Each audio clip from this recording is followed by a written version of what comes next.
Welcome to విధాత. జర్నలిస్టుల సొంత ఇంటి కలగానే మిగిలిపోతుందా లేక ఇండ్ల స్థలాలు వస్తాయా అన్నది జర్నలిస్టులో ఒక పెద్ద చర్చ జరుగుతూ ఉంది.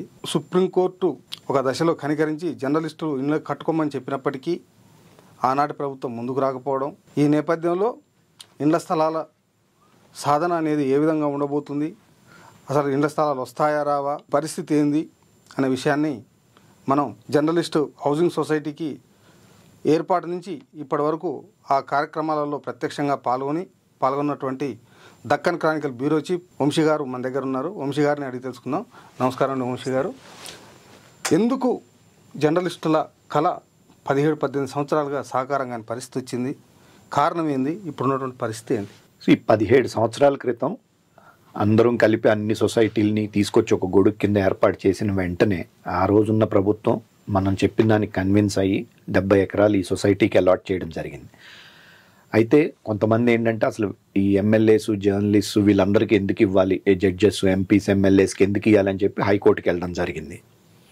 అప్పీల్ వేసినారు. అయితే ఏంటంటే అప్పటి నుంచి 2025లో జస్టిస్ కన్నా గారి బెంచ్ ముందుకు వచ్చే వరకు కూడా ఒకే ఒక్క అంశం మీద కోర్టు వ్యవహారాలన్నీ నడిచినాయి. సొంత ఇల్లు ఉన్న వాళ్ళకి ఇందులో ఇవ్వాలా ఇవ్వకూడదా అని. ఎందుకంటే గవర్నమెంట్ ఒక డెసిషన్ తీసుకుంది, సొంత ఇల్లు ఉన్న వాళ్ళకి కూడా ఉండొచ్చు, ఇక్కడ గవర్నమెంట్ నుంచి బెనిఫిట్ పొంది ఉండకూడదు అని చెప్పి తీసుకొచ్చారు. దాన్ని హైకోర్టు కొట్టేసింది. సో సుప్రీంకోర్టులో కూడా ఇన్నాళ్ళు నడిచింది కూడా అదే నడిచింది.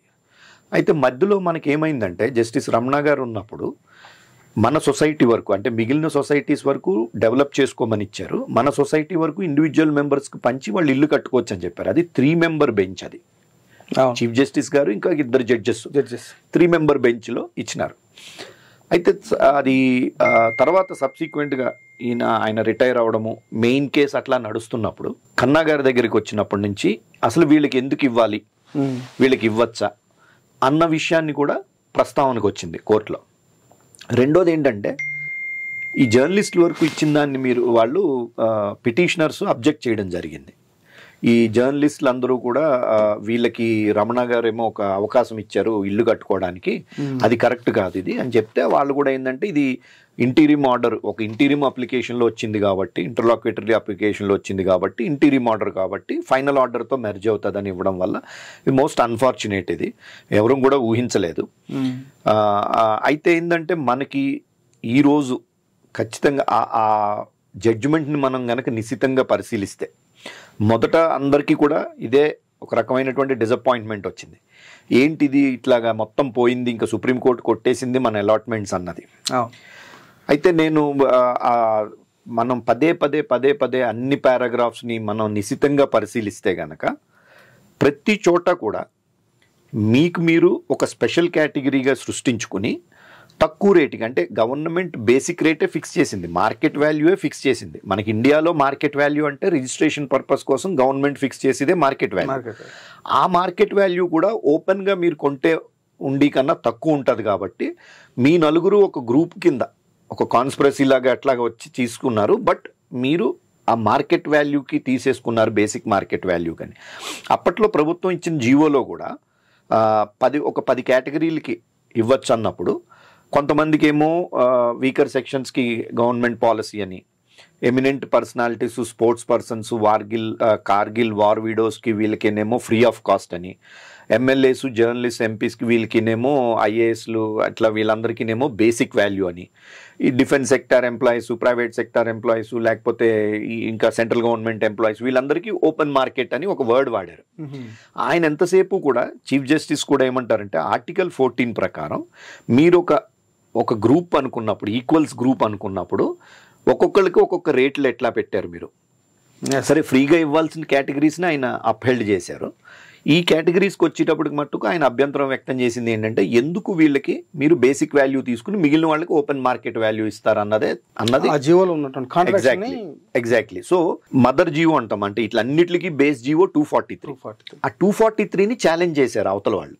హైకోర్టులో ఛాలెంజ్ చేస్తే హైకోర్టు దాన్ని కన్సిడరేషన్లోకి తీసుకోలేదు. అందుకని చెప్పి మళ్ళీ వాళ్ళు సుప్రీంకోర్టుకి వెళ్ళారు.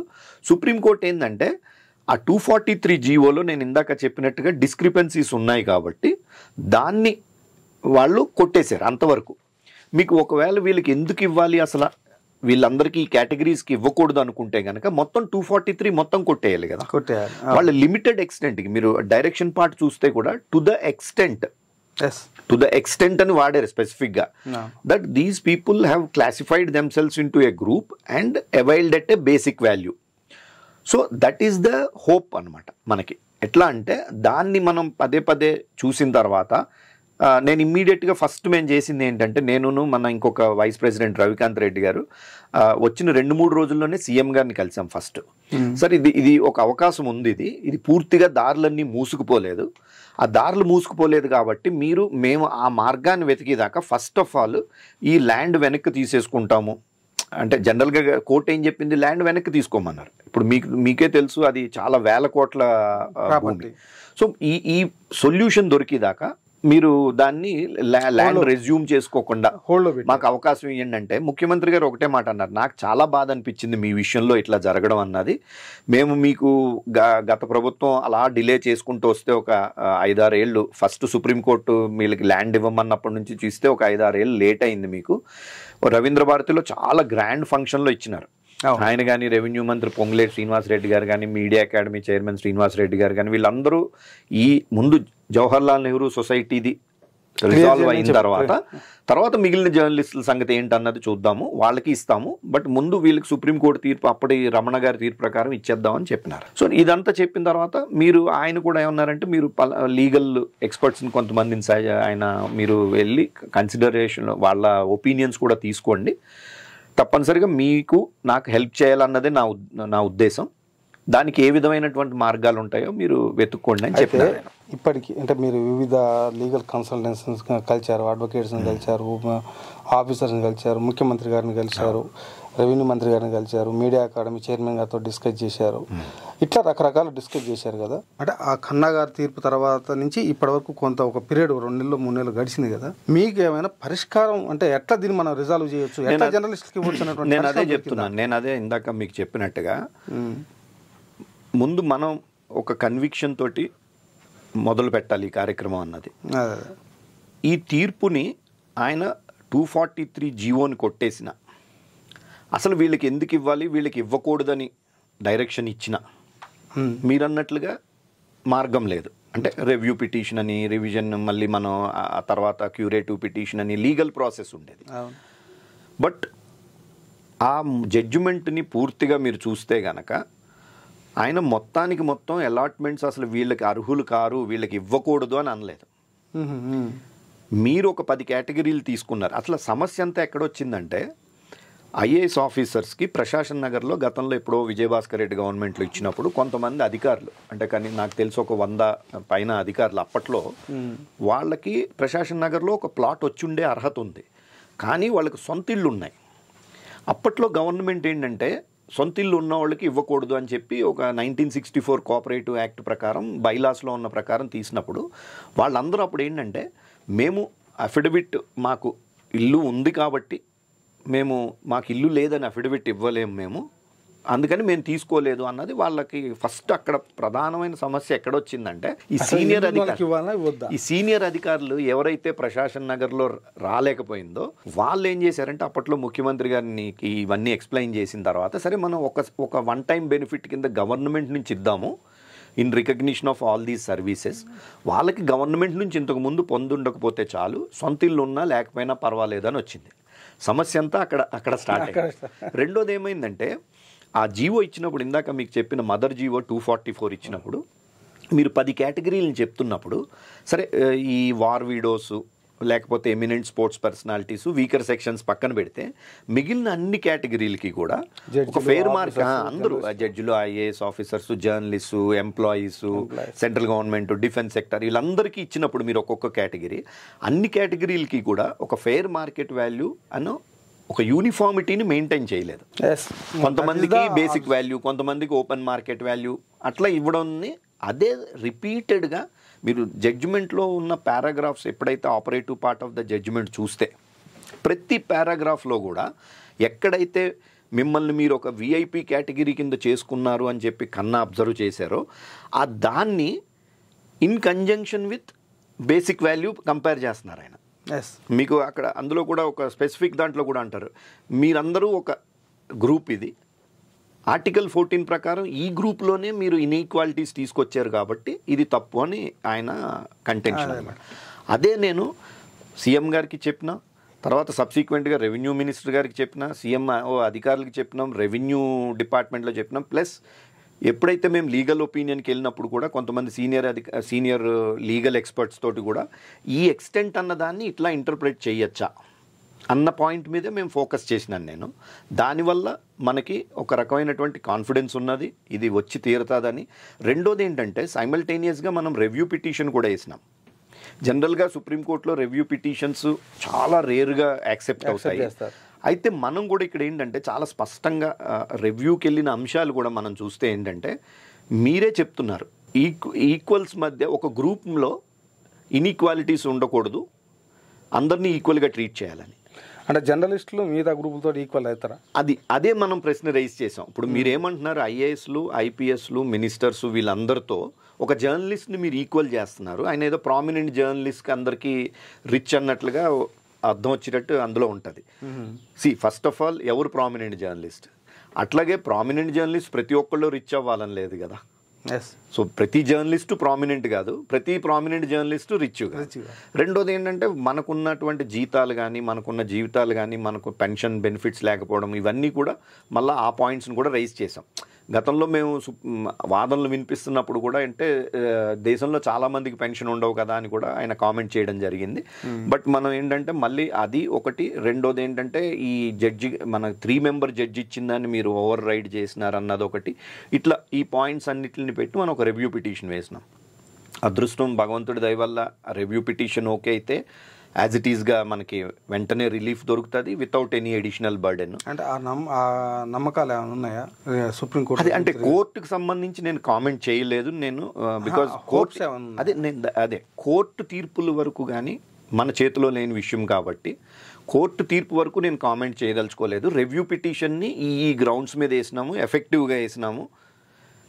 ఒకవేళ రివ్యూ పిటిషన్ విషయం పక్కన పెడితే కూడా within the purview of the Supreme Court judgement ఇప్పుడు ఏదైతే మనకి ఇచ్చారో ఖన్నా గారు, దానికి లోబడి ఈ బేసిక్ వాల్యూ విషయంలోనే అతను అబ్జెక్ట్ చేస్తున్నాడు కాబట్టి బేసిక్ వాల్యూ బదులు ఓపెన్ మార్కెట్ వాల్యూ, నేను కలెక్టర్ గారిని కలిసినప్పుడు కూడా నేను ఈ ఓపెన్ మార్కెట్ వాల్యూకి సంబంధించి డిస్కషన్ వచ్చినప్పుడు ఈ ల్యాండ్ ఎక్విజిషన్ ప్రకారము అబ్నార్మల్ రేట్లు తీసేసి ఉన్న దాంట్లో యావరేజ్లో 50% అని దానికి ఒక మెకానిజం ఉంది, దాని ప్రకారం చేయమని చెప్పి మనం అడుగుతున్నాం. మిగతా సొసైటీస్ విషయంలో కూడా వాళ్ళందరూ కూడా వాళ్ళ ప్రయత్నాలు వాళ్ళు చేస్తున్నారు, మన ప్రయత్నం మనం గట్టిగా చేస్తున్నాము. సో ఖచ్చితంగా ఈ సుప్రీంకోర్టు తీర్పు మొత్తం దారులు మూసేసింది, ఇంకా జర్నలిస్టులకి జీవితంలో ప్లాట్లు రావు అన్నది కరెక్ట్ కాదు.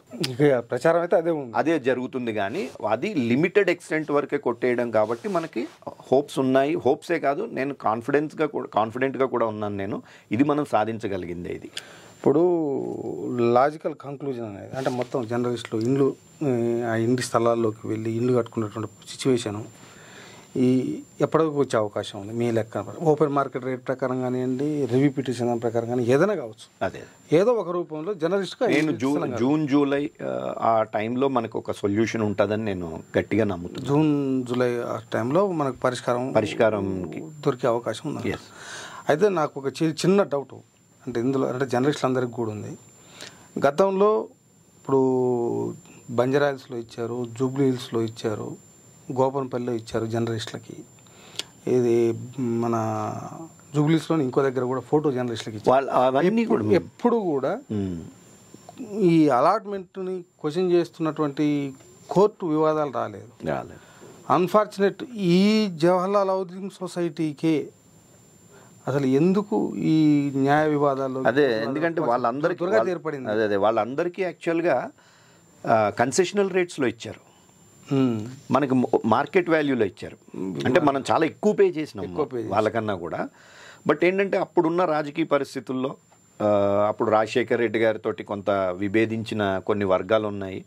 కొంతమంది ఏంటంటే ఆయన ముస్లిమ్స్కి రిజర్వేషన్ ఇచ్చిన దాని కొంత అనుగుణంగా దానికి వ్యతిరేకంగా కొందరు, అట్లాగే ఈ తెలంగాణకి సంబంధించినటువంటి ఆంధ్ర తెలంగాణ అప్పుడున్న వైరుధ్యాల వల్ల కానీ కొంతమంది సెక్షన్ ఆఫ్ పీపుల్ వీళ్ళంతా ఆ నిర్ణయాన్ని ఎట్లయినా సరే కోర్టులో ఛాలెంజ్ చేయాలని చెప్పి వాళ్ళు పట్టుబట్టి ఛాలెంజ్ చేయడం జరిగింది. ఈవెన్ మన జర్నలిస్ట్లో కూడా కొంతమంది మెంబర్షిప్కి అర్హత లేదని చెప్పి మనం తీసేసిన ఒకళ్ళిద్దరు జర్నలిస్ట్ మొత్తం వాళ్ళ ఓన్ ఆఫీస్లో పనిచేసి కొలీగ్స్ ఇళ్ళకి వెళ్ళి వాళ్ళ ఫోటోలు తీసి వీళ్ళందరికీ సొంత ఇళ్ళు ఉన్నా కూడా ఇచ్చారన్న దాన్ని కూడా వాళ్ళ పాత్ర కూడా పోషించడం జరిగింది. అది అప్పటి నుంచి అలా కోర్టులో రానప్పుడు ఇంకోటికి రావద్దన్న ఉద్దేశంతో వాళ్ళు కోర్టులో ఇరికించారు. అయితే ఏ రోజు కూడా మనం కోర్టులో వ్యవహారం నడిచినప్పుడు ఇప్పుడు చాలామంది అనేది ఏంటంటే అసలు హైకోర్టు తీర్పు సొంతిల్లు ఉన్న వాళ్ళకి అంటే అటువంటి సొంతిల్లు ఆల్రెడీ ఉంటే ఆ మెంబర్స్ని పక్కకు పెట్టేసి మిగతా జర్నలిస్టులందరికీ లేని జర్నలిస్టులందరికీ మీరు ఇదే సొసైటీ తరఫున చెప్పి ఇచ్చేసి ఉంటే అసలు ఇంత పరిస్థితి రాకూడదు అన్నది ఈరోజు పాయింట్అవుట్ చేస్తున్నారు. ఆ రోజు ఎవరూ మాట్లాడలేదు. ఇన్ఫ్యాక్ట్ జనరల్ బాడీ నేను ఏకపక్ష నిర్ణయం కాదు సుప్రీంకోర్టుకి వెళ్ళాలన్నది, అది జనరల్ బాడీలో తీసుకున్న నిర్ణయం. అది దాని ప్రకారమే సుప్రీంకోర్టుకి వెళ్ళాం. సుప్రీంకోర్టుకి వెళ్ళడానికి గల కారణాలను కూడా నేను జనరల్ బాడీలో వివరించినప్పుడు ఎప్పుడైతే హైకోర్టు క్లియర్ కట్గా ఈ సొసైటీకి ఇచ్చినటువంటి జీవోలు రద్దు చేయండి, అన్నిటికీ ల్యాండ్ వెనక్కి తీసుకోండి, మళ్ళా కాల్ ఫర్ చేయండి, మళ్ళా అప్లికేషన్స్ తీసుకోండి, అదొక ప్రాసెస్ చెప్పారు. ఏంటంటే మన వెబ్సైట్లో పెట్టి వీళ్ళకి సొంత ఇల్లు ఉందా లేదా అన్నదంతా మొత్తం చూసుకున్న తర్వాతని ఆ ప్రాసెస్ అంతా ఏమి ఇబ్బంది ఉండదు, కరెక్టే, చేసుకోవచ్చు. కానీ ఇక్కడ ప్రధానంగా ప్రతి మెంబరు గుర్తుపెట్టుకోవాల్సింది ఏంటంటే మన సొసైటీకే ఆ రోజు 70 ఎకరాలు జీవో వచ్చింది. ఎందుకంటే రాజశేఖర్ రెడ్డి గారు తీసుకున్న నిర్ణయం వల్ల. అప్పటి వరకు ఉన్న సొసైటీ 3-4 వెంచర్లు చేసిన సొసైటీని కాదని మనకి ఇచ్చారు. ఎప్పుడైతే ఆ హైకోర్టు తీర్పు వచ్చే టైంకి ఆయన చనిపోయారు ఆయన. సో ఎప్పుడైతే మనకి ఇచ్చిన జీవో క్యాన్సిల్ అయిపోయి మళ్ళీ ఫ్రెష్గా అందరి దగ్గర నుంచి అప్లికేషన్ తీసుకున్నప్పుడు మన సొసైటీకే వస్తుందన్న గ్యారంటీ లేదు, మనకున్న ఎక్స్క్లూజివిటీ పోతుంది. అది ఫస్ట్ అంశం. రెండోది అప్పటికే ఎమ్మెల్యేసు సీనియర్ ఐఏఎస్ ఆఫీసర్స్ ఇందాక నేను చెప్పినట్టు మిగతా అందరు సొసైటీలు నిర్ణయం తీసుకున్నారు. జూనియర్ ఐఏఎస్ ఆఫీసర్ది సెపరేట్గా ఇంకొక సొసైటీ ఉంది, ఉదయ ఐ థింక్ ఆదర్శ్ సొసైటీ ఏదన్నా. వాళ్ళు ఏం చేశారంటే మేము హైకోర్టు ఆర్డర్ని మేము ఇంప్లిమెంట్ చేస్తామని చెప్పి ఫైల్ ప్రాసెస్ చేశారు రోసయ్య గారు ముఖ్యమంత్రి ఉన్నప్పుడు. అది సీనియర్ ఐఏఎస్ ఆఫీసర్ సొసైటీ ఉంది కదా, వాళ్ళు ఏం చేశారంటే అప్పట్లో వాళ్ళు చాలా సీనియర్ పొజిషన్స్లో ఉండేవారు. అప్పుడు చీఫ్ సెక్రటరీ కానీ రెవెన్యూ ప్రిన్సిపల్ సెక్రటరీ వీళ్ళంతా వాళ్ళు సీనియర్స్ ఉండే. వాళ్ళు ఏం చేశారంటే రోసయ్య గారితో అప్పుడు ముఖ్యమంత్రి ఉన్నప్పుడు ఇది సుప్రీంకోర్టు తీర్పుకు అనుగుణంగానే మేము నిర్ణయం తీసుకుంటాం తప్ప ఇప్పుడు మీ నిర్ణయాన్ని మేము కన్సిడర్ చేయము అని చెప్పినారు. అంటే ఆల్రెడీ మనము కాకుండా వేరే సొసైటీ ఆల్రెడీ మేము వెళ్తాము, మేము హైకోర్టు ఇంప్లిమెంట్ చేస్తామంటే వాళ్ళని ఒప్పుకోలేదు. రెండోది ఒకవేళ హైకోర్టుది ఇంప్లిమెంట్ చేయాల్సి వస్తే మనకున్న ఎక్స్క్లూజివిటీ పోయి జీవోలు పోతుంది అన్నది అది కన్సిడరేషన్ ఆ రోజు. అవన్నీ ఎక్స్ప్లెయిన్ చేసిన తర్వాత జనరల్ బాడీ నిర్ణయం ఉంది. మొదట ఏమన్నారంటే ఈయన ఏకపక్షంగా అసలు జనరల్ బాడీకి చెప్పకుండానే తీసేసుకున్నాడని ప్రచారం చేశారు. నేను విత్ రెజల్యూషన్ కాపీస్ ఉన్నాయి. అప్పుడు మనం every general body resolution note చేస్తాం కదా, రెజల్యూషన్ కాపీస్ చూసిన తర్వాత అప్పుడేం మాట మార్చారంటే లేదు ఈయన మా అందరి మీద అప్పట్లో మమ్మల్ని మిస్లీడ్ చేసి తన అభిప్రాయాన్ని మెంబర్స్ మీద రుద్దాడు అంటారు. నేను నా అభిప్రాయాన్ని ఒకళ్ళ మీద రుద్దడానికి అందరూ గౌరవనీయమైన జర్నలిస్టులు, ఎవరికి వాళ్ళకి ఆలోచించగలిగిన శక్తి ఉంటుంది. దాని ప్రకారం మెజారిటీ సభ్యులు ఎట్లా చెప్తే అట్లా చేసినాం మనం.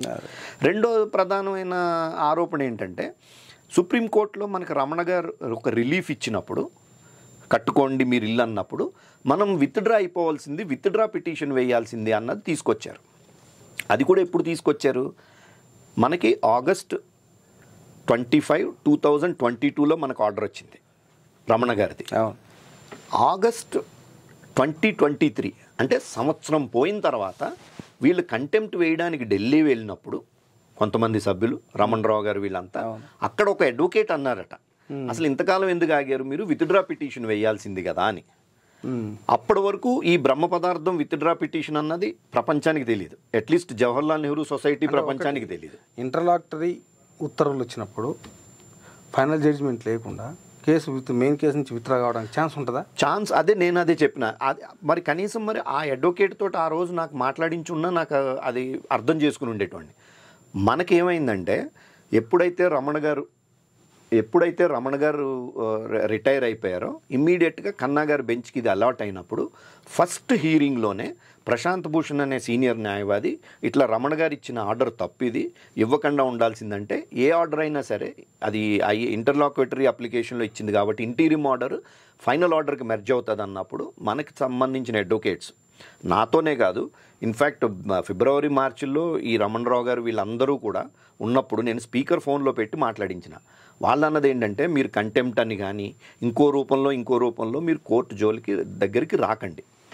ఎందుకంటే ఇక్కడ జరుగుతున్నటువంటి పరిణామాల్లో ఈ ప్రశాంత్ భూషణ్ ఇట్లా అనడము ఇవన్నీ వస్తున్నాయి కాబట్టి మళ్ళా మీరు ఈ లోపలనే గవర్నమెంట్ నుంచి తెచ్చుకుని మీరు ఏదన్నా ముందుకు వెళ్ళగలగాలన్నది వాళ్ళు ఇచ్చిన సలహా. గవర్నమెంట్లో ఎందుకు అవ్వలేదు అంటే అప్పుడు మీ అందరికీ తెలుసు, అప్పుడు ముఖ్యమంత్రి గారు మన అసలు కలిసి కలవకపోయిండే, మిగతా మంత్రుల విషయంలో కానీ కేటీఆర్ గారు కానీ మనకి ఏ విధమైనటువంటి అప్పుడు ఈ సొసైటీ వరకు ఏ విధమైనటువంటి సహాయం అందించకపోవడం వల్ల ఆ 1 year డిలే అయింది. అంతే తప్ప ఈ విత్డ్రా పిటిషన్ పైగా ఏంటంటే ఇక్కడ 2 పిటిషన్స్ ఉన్నాయి సుప్రీంకోర్టులో. మనం వేసింది ఒకటి, వాళ్ళు ఇందాక చెప్పినట్టుగా కేశవరావు జాదవ్ గారు వాళ్ళు ఏంటంటే హైకోర్టు తీర్పును వ్యతిరేకిస్తూ వాళ్ళు వేశారు. మనం ఒక దాంట్లో పిటిషనర్స్, మనం ఒక దాంట్లో రెస్పాండెంట్స్. ఒక పిటిషనర్గా నాకు అవకాశం ఉంటుంది కానీ రెస్పాండెంట్గా నేను ఎట్లాగా విత్డ్రా చేస్తాను, అవతల వాళ్ళు విత్డ్రా చేయాలి, నన్ను అవతల వాళ్ళు తొలగించాలి కానీ నేను తొలగించుకోలేను కదా రెస్పాండెంట్ కింద. అంటే ఇవి ఎట్లా ఉంటాయంటే సంవత్సరం తర్వాత ఎవరో ఒకళ్ళు చెప్పారని చెప్పి దాన్ని తీసుకొచ్చి నువ్వు పోస్ట్ మార్టం చేయడం కరెక్ట్ కాదు కదా. ఈ రోజుని నువ్వు నిజంగానే అటువంటి అవకాశం ఉంది అంటే ఆ రోజే నువ్వు ఎందుకు చెప్పలేదు? మరి ఆ రోజు కాదు కదా, 1 year తర్వాత నువ్వు ఢిల్లీలో ఎవరో నాకు ఒక లాయర్ చెప్పారు విత్డ్రా పిటిషన్ వేయాల్సింది కదా అంటే మనం ఆ రోజు ఒక సెన్సిటివ్ సిచ్యుయేషన్లో ఉన్నాం. మనకి అడ్వకేట్స్ చెప్పింది ఏంటంటే మీరు పొరపాటున మళ్ళీ లేట్ అవుతుందని చెప్పి కంటెంప్ట్ రూపంలో కానీ ఇంకో రూపంలో కానీ ఈ బెంచ్ ముందుకు రాకండి, మీరు ముందు గవర్నమెంట్ నుంచి ల్యాండ్ తీసుకోండి. అయినప్పటికీ మీరు కంటెంప్ట్ పిటిషన్ వేశారుగా. కంటెంప్ట్ పిటిషన్ మనమే వేయలేదు, వీళ్ళు రమణరావు గారు వాళ్ళు వేశారు. ఆ కంటెంప్ట్ పిటిషన్ అసలు సుప్రీంకోర్టు కనీసం హీరింగ్లో ఆ అడ్వకేట్ని మాట్లాడడానికి కూడా అనుమతి ఇవ్వలేదు. ఇది వాస్తవం, అందరికీ తెలుసున్నదే. At the same time final hearings వస్తున్నప్పుడు మన సొసైటీ తరఫున మేనకా గురుస్వామి అని చెప్పి ఒక సీనియర్ అడ్వకేట్ని ఎంగేజ్ చేసుకుని ఆమె చేత మనం ఎఫెక్టివ్గా ఆల్మోస్ట్ ఒక 40 minutes మన వాదనని ఎఫెక్టివ్గా వినిపించారు. రెండోది ఏంటంటే ఇదే ఇప్పుడు మనకి బోడపాటి శ్రీనివాసరావు గారు అని మీకు తెలుసు, నన్ను తీవ్రంగా వ్యతిరేకించే వ్యక్తి. ఆయనంతటా ఆయన కూడా ఆ ప్రొసీడింగ్స్ విన్న తర్వాత ఉన్న అందరు అడ్వకేట్స్లో మన అడ్వకేటే ఎఫెక్టివ్గా వాదించింది. మీరు ఏం చేసినా చెప్పని ఇది ఒక మంచి పని చేశారని ఒక సర్కాస్టిక్గా అన్నా కూడా నిజంగా ఆయన అభినందించడం జరిగింది. ఇది ఎఫెక్టివ్గా వాదించారన్న ఫ్యాక్ట్ ఆ రోజు చూసిన అందరికీ తెలుసు కోర్టులో. సరే, ఇప్పుడు మరి మీరు ఎఫెక్టివ్గా వాదించలేదంటే మరి హరీష్ సాల్వే లాంటి పెద్ద పెద్ద నాయకులు అడ్వకేట్స్ని వాళ్ళు ఎంగేజ్ చేసుకున్నారు మిగతా సొసైటీస్. ముకుల్ రౌతగి గారు కొన్ని సొసైటీస్కి కొన్నిసార్లు రిప్రజెంట్ చేశారు. సో వాళ్ళు అంటే మరి ఇప్పుడు ఎఫెక్టివ్గా అంటే కోర్టు తీర్పు వచ్చిన దానికి అంటే కోర్టు గతంలో మనకి పాజిటివ్గా ఇచ్చిన తీర్పులకి ఏది కూడా వంశీకి క్రెడిట్ ఇవ్వక్కర్లేదు, కానీ కోర్టు తీర్పు వ్యతిరేకంగా వస్తే మటుకు వంశీనే బ్లేమ్ చేయాలి. ఆ విధంగా వీళ్ళు వెళ్ళినారు. అది మంచి జరుగుతుంది మాది, చెడు జరుగుతుంది అది అట్లా జరిగింది. That unfortunate. మీరు సుదీర్ఘకాలంగా అంటే మా సొసైటీ మొదటి నుంచి ఇప్పటి వరకు కూడా మీరే దీనికి సీఈఓగా కొనసాగుతూ వస్తుంది. మొదటి నుంచి కాదండి, నేను 13 వరకు అసలు ఏ పదవిలోనూ లేదు. పదవిలో మొత్తం ఏర్పాట్లు అంటే నేను ఏర్పాట్లు అది నేను చూసినా, దాన్ని ఫాలో అప్ చేసిన, కోర్టు కేసెస్ ఫాలో అప్ చేసిన, గవర్నమెంట్ దగ్గర చేసిన, ఏది చేసినా నేను దీనికి సొసైటీకి బేస్ ఏర్పాటు ఆ రోజు అమర్ గారితో మాట్లాడిన, శ్రీనివాస్ రెడ్డి గారితో మాట్లాడి అన్ని ఆర్గనైజేషన్స్ కలిపి చేసిన దాంట్లో వంశీ గారు, నేమాని భాస్కర్ వీళ్ళిద్దరు కీ పాత్ర పోషించారు. మేమిద్దరం కూడా లేము అప్పుడు, కానీ మీరిద్దరు పదవుల్లో లేరు. మొదటి 10 మంది ఏ సొసైటీలో లేని వాళ్ళని కావాలని పెట్టారు, ఆ తర్వాత వాళ్ళు కంటిన్యూషన్ అయ్యారు, వచ్చి చేశారు. ఏదైనా 11 మందిని పెట్టినా కూడా విత్ ఇన్ 1 month మేమందరం సభ్యులు అయిపోయిన తర్వాత కావాలనుకుని ఉంటే ఆ 5 రిజైన్ చేసి మేము పదవుల్లోకి వెళ్ళొచ్చు కదా. పదవుల్లోకి వెళ్ళాలన్నది ఎప్పుడు తర్వాత ఎలక్షన్స్ జరిగినప్పటి నుంచి మీరు వచ్చారు. 2013 నుంచి నేను ఉన్నానండి, సీఈఓగా ఉన్నారు. ఏదైనప్పటికీ 2013 నుంచి సీఈఓగా ఉండొచ్చు, అంతకుముందు మొత్తం నేను బ్యాక్గ్రౌండ్ ఏర్పాటు చేసే దాంట్లో మీరు నేమన్ భాస్కర్ గారు కలిసి ఉండొచ్చు. ఎందుకు మీ పైన వ్యక్తిగత ఆరోపణలు, విమర్శలు ఎందుకు వస్తున్నాయి? కారణాలు ఏంటి? ఏదో అవినీతి చేశారని, డబ్బులు ఎత్తుకపోయారనో, లేకపోతే కావాలని అవతల అమ్ముడు పోయారనో, ల్యాండ్ గ్రాబర్స్కు సహకారం చేశారనో, మీరు చేపట్టుకు ల్యాండ్ గ్రాబర్స్ రెచ్చిపోతున్నాయి, ఇట్లాంటి ఆరోపణలు కూడా అన్నీ వస్తున్నాయి. అదే కారణాలు ఏంటి? ఫస్ట్ ప్రధానంగా ఎక్కడొచ్చిందంటే కొంతమంది వ్యక్తులు వాళ్ళకి మొదట మీరు అన్నట్టుగా 11 మందిలో ఎవరు కాని వ్యక్తులు ఎవరైతే ఆ రోజు మనం డైరెక్టర్ కాలేకపోయాం, నేను కూడా డైరెక్టర్ కింద ఉంటానని అన్నప్పుడు ఆయన కాలేని ఆయన రమణరావు గారు కూడా తర్వాత చాలా కాలం ఆయన ఉద్యోగం చేసుకుని రిటైర్ అయిన తర్వాత, ఆయన పూర్తిగా రిటైర్ అయిపోయి అందరూ సెటిల్ అయిన తర్వాత ఈ సొసైటీ గురించి ఆయన కూడా ఒక సొసైటీ వ్యవహారాల్లో ఆయన ఫాలో కావడం మొదలుపెట్టారు. ప్రధానంగా నా మీద వీళ్ళు చేసిన ఆరోపణలు ఏంటంటే సొసైటీని ఫండ్స్ని మిస్యూజ్ చేసేమని అప్పటిదాకా, అట్లాగే బోగస్ మెంబర్షిప్ చేసినామని, మరి ఇంకొకటి ఏంటంటే ఈ నిజాంపేటలో ఎంతకీ డెవలప్మెంట్ చేయలేదని మన చేతికొచ్చిన ఇట్లా కొన్ని ఆరోపణల్ని కాన్స్టెంట్గా పదే అంటారు కదా, ఒక అబద్ధాన్ని 100 సార్లు చెప్తే ఒకళ్ళైనా నమ్మకపోతారా అన్న ఒక రకమైనటువంటి నమ్మకంతో వాళ్ళు ముందుకెళ్ళారు. అది రాను ఒక వ్యక్తిగత ద్వేషానికి దారి తీసేటట్టుగా వాళ్ళు కొంతమంది సభ్యులను రెచ్చగొట్టడం అట్లా చేసినారు. సరే, 2024 మార్చ్ ఎలక్షన్స్లో 2 డైరెక్టర్స్ గెలిచినారు వాళ్ళ గ్రూప్ నుంచి. అంతకుముందు వరకు అంటే పోనీ ఏదో నేను వాళ్ళకి ఏమీ సొసైటీ రికార్డ్స్ ఏమీ తెలియవు, వాళ్ళకి ఏమీ యాక్సెస్ లేదు. సొసైటీ రికార్డ్స్ అంటే ఎప్పుడైనా ఏముంటుంది, మనం యాన్యువల్ రిటర్న్స్ ఫైల్ చేస్తాము. యాన్యువల్ రిటర్న్స్ ఫైల్ చేసిన తర్వాత గవర్నమెంట్కి ఎవ్రీ ఇయర్ మనం సబ్మిట్ చేస్తాం. ఎంతమంది మెంబర్స్ ఉన్నారు ఏంటి లిస్టులు ఇవన్నీ కల్పిస్తూ ఉంటాం. ఆయన లోపలికి వచ్చిన తర్వాత మార్చ్ 2024లో నేను 2008 నుంచి మార్చ్ 2024 వరకు కూడా ఉన్న బ్యాంక్ స్టేట్మెంట్స్ ఇచ్చిన ఆయనకి. నేను ఆడిట్ రిపోర్ట్స్ కాదు, బ్యాంక్ స్టేట్మెంట్ అంటే రూపాయి రావడం మన సొసైటీలోకి, రూపాయి పోవడం. అందులో మీరు ఒక్కటైనా సరే అంటే ఏదైనా మీకు డౌట్ ఉన్న ట్రాన్సాక్షన్స్ని మీరు పాయింట్అవుట్ చేస్తే మన దగ్గర ఉన్న రికార్డులో బిల్స్ కానీ ఇన్వాయిస్ కానీ నేను చూపిస్తా. మీకు అప్పటికి సాటిస్ఫై కాకపోతే మీరు నెక్స్ట్ స్టెప్కి వెళ్ళొచ్చు కదా అని చెప్పిన. ఫస్ట్ థింగ్ అదేం జరగలేదు. రెజల్యూషన్స్ ఉంటాయి మన బోర్డ్ ఆఫ్ డైరెక్టర్స్ కానీ జనరల్ బాడీ కానీ.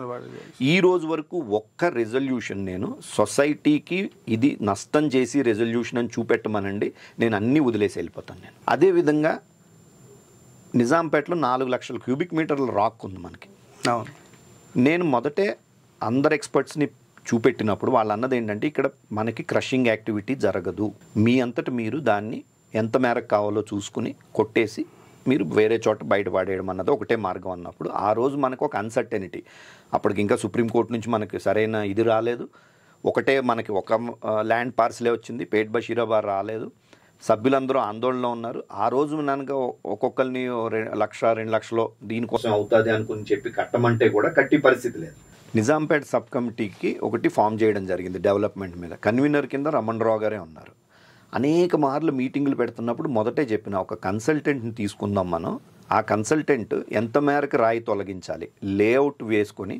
వీళ్ళు ఇంకొక ఆర్గ్యుమెంట్ ఏం తీసుకొచ్చారంటే రమణరావు గారు, అశోక్ రెడ్డి గారు, మనం రోడ్డు ఓపెన్ ఏరియాస్ రోడ్స్ వరకు ముందు రోడ్స్ డ్రైనేజెస్ కావాల్సిన రాయంతా తొలగించేసి మిగిలింది ఉంచేస్తే గనక ఇండివిజువల్ మెంబర్స్ వాళ్ళ ఖర్చుతో తొలగించుకోవాలి, లేకపోతే మనకి చాలా ఖర్చు అవుతుంది అన్నది వాళ్ళ ఇది. నేనేమంటానంటే అది అన్యాయం అవుతుంది. అది కొంతమంది సభ్యులకి మంచిగా ప్లెయిన్ ల్యాండ్ వస్తుంది, మిగిలిన వాళ్ళందరికీ ఒక్కొక్కళ్ళకి మరి 10 లక్షలు పట్టచ్చు, 25 లక్షలు పట్టచ్చు, చెప్పలేం మనం. అది ఎంతంత 10 feet కూడా 3 meters హైట్లో ఉన్న రాక్ కూడా ఉంది. బంజారాహిల్స్ జూబ్లీ హిల్స్లో ఉన్నాయి కదా, ఇళ్ళు ఉన్నాయి కదా, వాళ్ళందరూ చేసుకోవట్లేదా అంటే బంజారాహిల్స్ జూబ్లీ హిల్స్లో ఉన్నటువంటి ఒక డ్రైవర్ జీతం ఉండదు మనకి, జర్నలిస్ట్ యావరేజ్ జీతం తీసుకుంటే గనక. ఏదైనా సరే ఖర్చు అయినప్పుడు 1000 మంది సభ్యుల మీద ఈక్వల్గా పంచాలి తప్ప కొంతమంది సభ్యుల్ని నష్టపరిచేటట్టు ఉండకూడదు అన్నది నా ఆర్గ్యుమెంట్ ఫస్ట్ నుంచి. సో ఇది మనం ఖర్చు పెట్టుకుని ఎంత మేరకు తీయాలో తీసుకుని అది 10 కోట్ల 15 కోట్ల ఎంత అవుతుందో అంత సభ్యులు, లేదా అంటే మొత్తం గ్రౌండ్ జీరో చేయాలంటే 25 కోట్లు అవుతుంది. అది అవసరం లేదు అనుకున్నప్పుడు మనం ఎంత మేరకు చేయాలన్నది మనం నిర్ణయించలేము. ఎక్స్పర్ట్ని పెడదామంటే వినలేదు, సరికదా మీరెందుకు ఇంటర్ఫీర్ అవుతారు, నా సబ్ కమిటీ కదా అన్నట్లుగా కూడా మాట్లాడారు. ఇంత ఎక్సర్సైజ్ అయిన తర్వాత 6 నెలలకు వచ్చి చెప్పింది ఏంటి, ఎవరు ఇప్పుడు ఇంకా మనకి ఎవరు చెయ్యట్లేదు, అప్పుడు ఇచ్చుండుంటే చేద్దురంట. అప్పుడైనా ఇప్పుడైనా 2010 తర్వాత సుప్రీంకోర్టు ఎట్టి పరిస్థితుల్లోనూ క్రషింగ్ యాక్టివిటీ జరగడానికి వీలు లేదు అని చెప్పారు. అవును, అప్పటికి ఇళ్ళ మధ్యలో ఉన్న మన చుట్టూ ఇళ్ళు వచ్చేసి ఉన్నాయి. నేను అందుకే అందరినీ కనుక్కున్న తర్వాత ఇది సాధ్యం కాదని చెప్తే లేదు ఫ్రీగా చేస్తామన్నారు, అయిపోయింది. పేట్ బషీరాబాద్ దగ్గరికి వచ్చేటప్పటికి మనకి అందులో నాట్ టు డిస్పోసెస్ అనే ఆర్డర్స్ ఉన్నాయి. అంటే ఇప్పుడు వాళ్ళు కొంతమంది వెళ్ళారు మాది ఇది అని చెప్పాను. కేసులే లేవు, అన్ని అబద్ధాలు చెప్తున్నాడు వంశీ.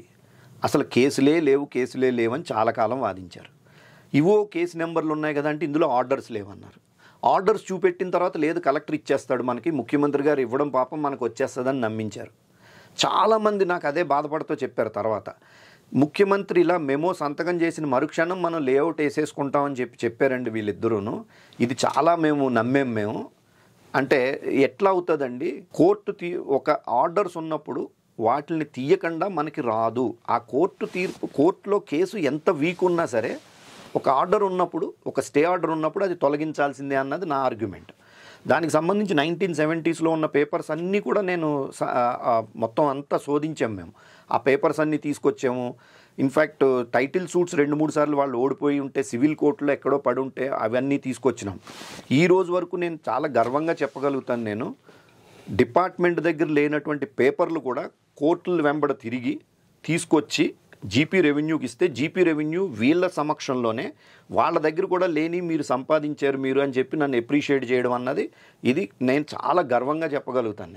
మరి కేసులే లేవన్న వాళ్ళు కేసులు వచ్చిన తర్వాత ఏమంటారు మరి? అప్పుడు తర్వాత ఏమన్నారంటే లేదు కేసులు ఉన్న కలెక్టర్ ఇచ్చేస్తానన్నాడు కానీ వంశీ వద్దని అడ్డుకున్నాడని చెప్పారు. నేను మొన్న పేట్ బషీరాబాద్లో అందరి సమక్షంలో అడిగాను నేను రమణరావు గారిని, కలెక్టరు కేసులు ఉన్నా కూడా మీకు ఇచ్చేస్తానన్నాడా అంటే లేదు అడ్వకేట్ జనరల్ని అడిగిస్తానన్నాడు అన్నారు.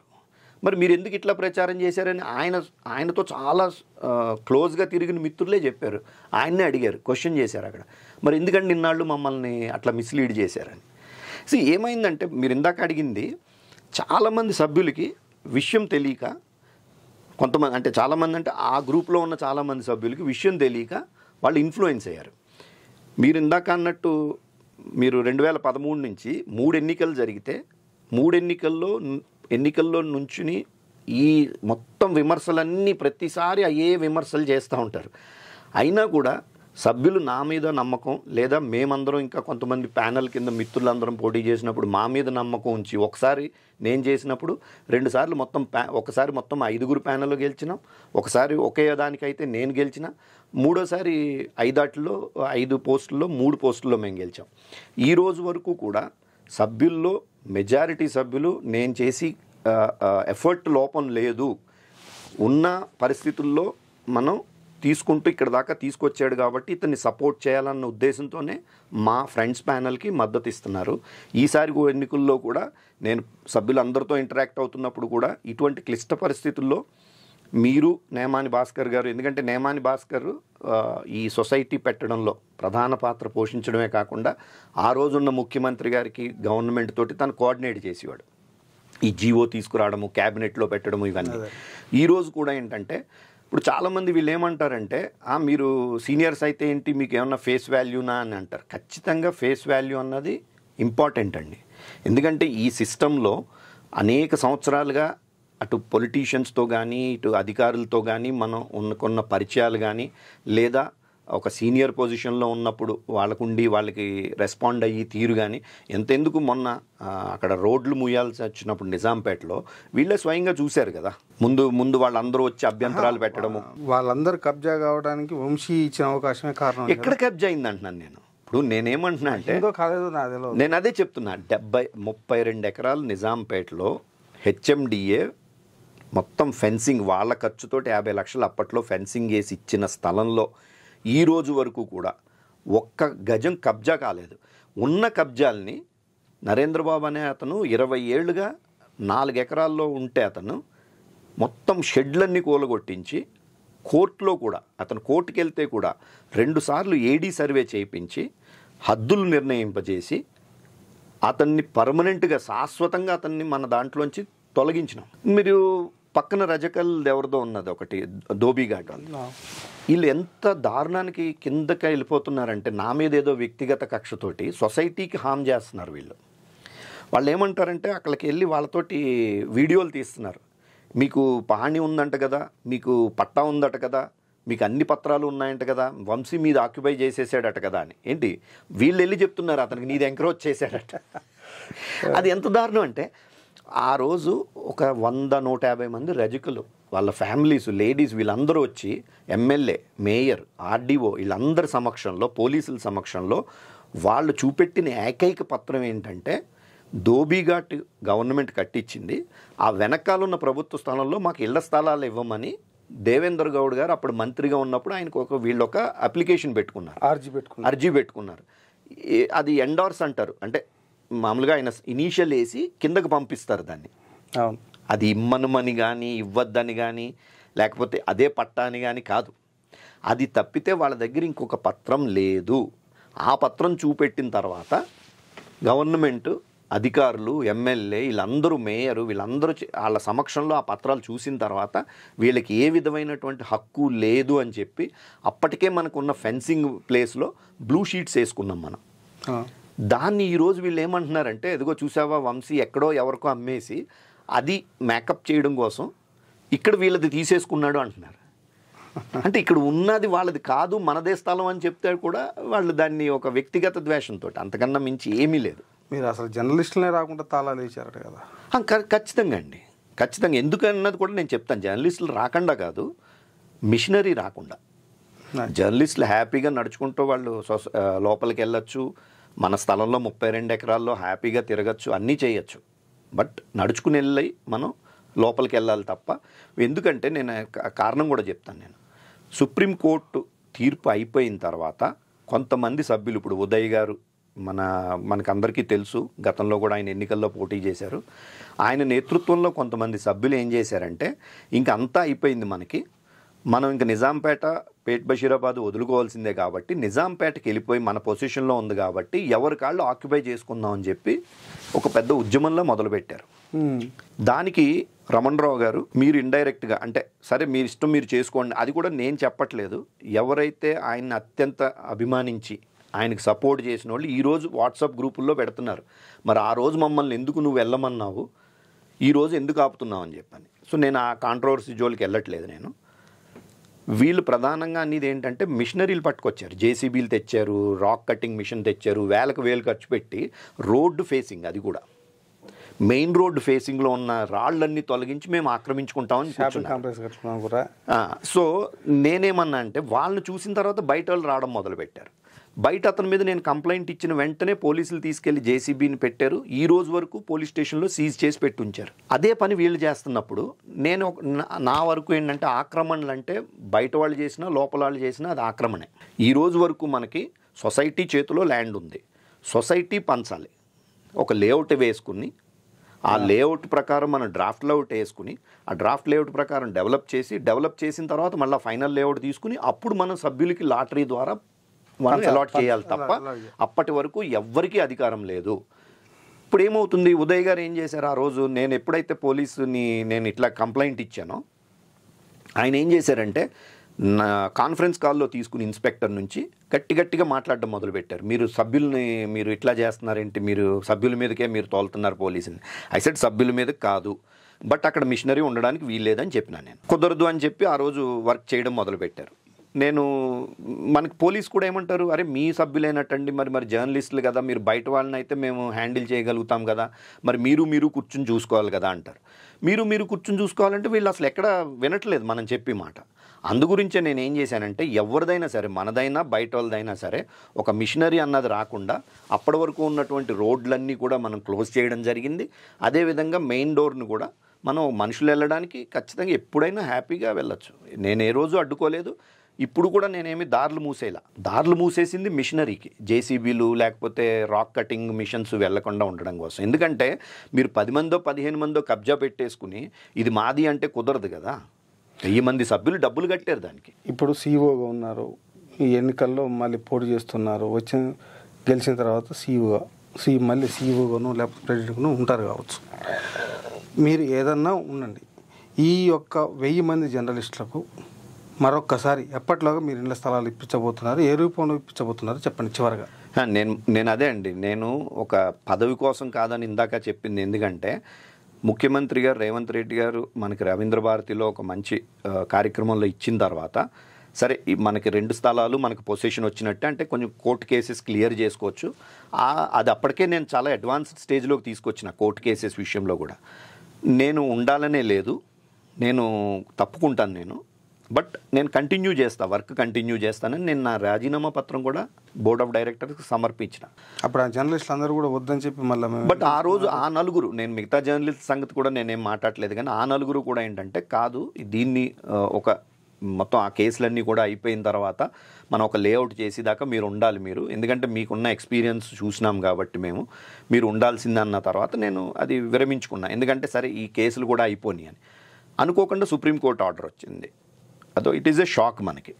అప్పుడు నేను నిర్ణయించుకున్నా, ఇది ఈ సుప్రీంకోర్టుకి సంబంధించిన క్రైసిస్ ఈరోజు సొసైటీ పడింది కాబట్టి అందు గురించి నేను మళ్ళీ నుంచోవాలని ఒకళ్ళు అడిగింది కాదు, నా అంతటి నేను క్లియర్ కట్గా డిక్లేర్ చేసిన నేను పోటీ చేస్తాను నేను. ఎందుకంటే నాకు ఉన్న అవగాహన, నేను ఈ మధ్య అధికారులతో కానీ మన ప్రభుత్వంలో ఉన్నటువంటి ముఖ్యమంత్రి గారు ఇలాంటి మంత్రులు వీళ్ళందరితో కానీ లీగల్ ఎక్స్పర్ట్స్తో కానీ నేను ఒక పాయింట్ని మనం ఎక్స్ప్లెయిన్ చేస్తున్నప్పుడు అటు కన్విన్స్ అవుతున్నప్పుడు మనం దీన్ని కంప్లీట్ చేసి వెనక్కి వెళ్ళకూడదు అన్న ఏకైక లక్ష్యం అన్న ఒక ఉద్దేశంతోనే నేను మళ్ళీ పోటీకి నిలబడడానికి నేను నిర్ణయించుకున్నాను. మీరు ఎప్పటి వరకు నేను ఇందాక మీకు చెప్పినట్టుగా ఒక మంచి అందరూ ప్రశాంతంగా ఉండేటువంటి ఒక సమాధానం చెప్పాలి. అదే నేను ఇందాక మీకు చెప్పినట్టుగా రివ్యూ పిటిషన్ ఆల్రెడీ మనం ఫైల్ చేసి ఉంచినాం. రివ్యూ పిటిషన్కి సంబంధించి కొన్ని అంశాలని లేవనెత్తినాం మనం. ఆ రివ్యూ పిటిషన్ని మనకి అంటే కోర్టు విషయంలో అక్కడికి వచ్చేటప్పటికి తీర్పు పలానా రోజు వస్తుందని చెప్పడానికి మన దగ్గర అవకాశం ఉంది. బట్ నేను నా అంచనా ప్రకారం మ్యాక్సిమం జూన్ జూలై లోపల మనం ఒక నిర్ణయానికి రాగలుగుతాం రివ్యూ పిటిషన్ విషయంలో. అది పక్కన పెడితే సైమల్టేనియస్గా గవర్నమెంట్లో కూడా మనం ప్రయత్నం చేస్తున్నాం. ఉన్న సుప్రీంకోర్టు ఇచ్చినటువంటి తీర్పుకి within that purview of the supreme court order మనకున్న మార్గం ఇది అని చెప్పి మనం చూపెట్టిన దానికి పాజిటివ్ రెస్పాన్స్ వస్తుంది. కాబట్టి నేను మీకు ఇందాక చెప్పినట్టుగా జూన్ జూలై వరకు మనకు ఒక క్లారిటీ అయితే వచ్చేస్తుంది. అది వచ్చిన తర్వాత మనం ఇంకా మిగిలింది ఈ లోపల. అందుకే నేను ఏం చేస్తున్నానంటే నేను మళ్ళీ సీఎంఓ అధికారులతో నేను రిక్వెస్ట్ చేసింది ఏంటంటే, ఇన్ఫ్యాక్ట్ ఆ మీటింగ్లో మన మిగతా ఇద్దరు డైరెక్టర్స్ కూడా ఉన్నారు. వాళ్ళే చూశారు నేను ఏ విధంగా వాళ్ళతో నేను కమ్యూనికేట్ చేస్తాను, వాళ్ళని ఏ విధంగా కన్విన్స్ చేస్తాను అన్నది వాళ్ళకే అర్థమైంది. ఈరోజు ఎలక్షన్స్ కాబట్టి ఒప్పుకోకపోవచ్చు, ఫైన్, నో ప్రాబ్లం. బట్ ఆయనకి నేను ఇంకోటి కూడా చెప్పింది ఏంటంటే, పేట్ బషీరాబాద్ కేసుల విషయం వదిలేయద్దు, మేము ఒక స్టేజ్కి తీసుకొచ్చినాం, ఫైనల్ స్టేజ్కి.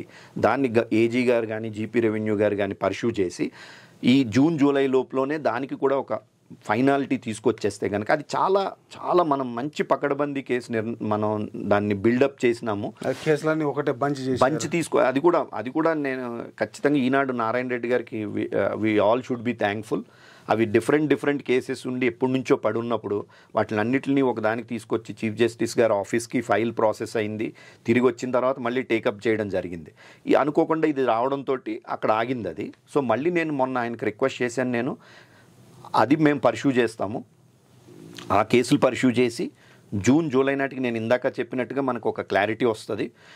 ఇంకొకటి ఏంటంటే, నేను నిజాంపేటలో ఎట్లా అయితే బయట వాళ్ళు ఎవరూ రాకుండా దారులన్నీ మూయడం జరిగిందో, పేట్ బషీరాబాద్లో కూడా అక్రమంగా ఒక రోడ్డును నిర్మించడం జరిగింది. వెనకాల ఉన్నటువంటి ఒక డెవలపర్ అపర్ణ వాళ్ళు ఒక పెద్ద అక్కడ కమ్యూనిటీ కడితే వాళ్ళు వేసినారు. ఆ రోజు గవర్నమెంట్లో వాళ్ళకు సపోర్ట్ ఉండింది, మాస్టర్ ప్లాన్లో లేదు, ఇది ఇల్లీగల్ రోడ్ అని చెప్పి మనం మొన్న కలెక్టర్ గారు ఇన్ఫ్యాక్ట్ చాలాసేపు దాని మీద డిస్కషన్ అయింది కలెక్టర్ గారితో. సో అది కూడా నేను ఏదైతే నిజాంపేటలో నేను ఇది మూయించి తీరుతామని చెప్పానో, నేను పేట్ బషీరాబాద్ విషయంలో కూడా చెప్తున్నాను, నేను ఆ రోడ్డు అక్రమ రోడ్డు దాన్ని కూడా మూయించడానికి మేము మూయించి తీరుతాం. అది కూడా నేను ఈ మీ ఛానల్ ముఖంగా మేము సభ్యులకి నేను చెప్తున్నాను. నేను ఒక అడ్వాన్స్డ్ స్టేజ్కి వెళ్ళింది, నేను ఇంతకన్నా డీటెయిల్స్ అయితే నేను ఇవ్వదలుచుకోలేదు. బట్ దీని మీద మనం కలెక్టర్ గారికి చెప్పడం, కలెక్టర్ గారు సానుకూలంగా కూడా స్పందించడం జరిగింది. ఆ సమస్య కూడా మనకి తీరుతుంది, కేసులు పోతాయి. జూన్ జూలై నాటికి మనకి ఈ విషయంలో ఐదర్ రివ్యూ పిటిషన్ కానీ గవర్నమెంట్ ద్వారా కానీ మనకు ఒక రిలీఫ్ వస్తుందని నేను ప్రగాఢంగా నమ్ముతున్నాను. Thank you sir. జర్నలిస్టులకు జూన్ జూలైలో ఒక నమ్మకాన్ని కలిగిస్తూ ఇళ్ల స్థలాలు తీసుకొచ్చే బాధ్యత నాది, తీసుకొస్తామని గట్టిగా చెప్తున్నందుకు జర్నలిస్టులందరూ కూడా కాస్త హ్యాపీగా ఉంటారని అనుకుందాం. Thank you.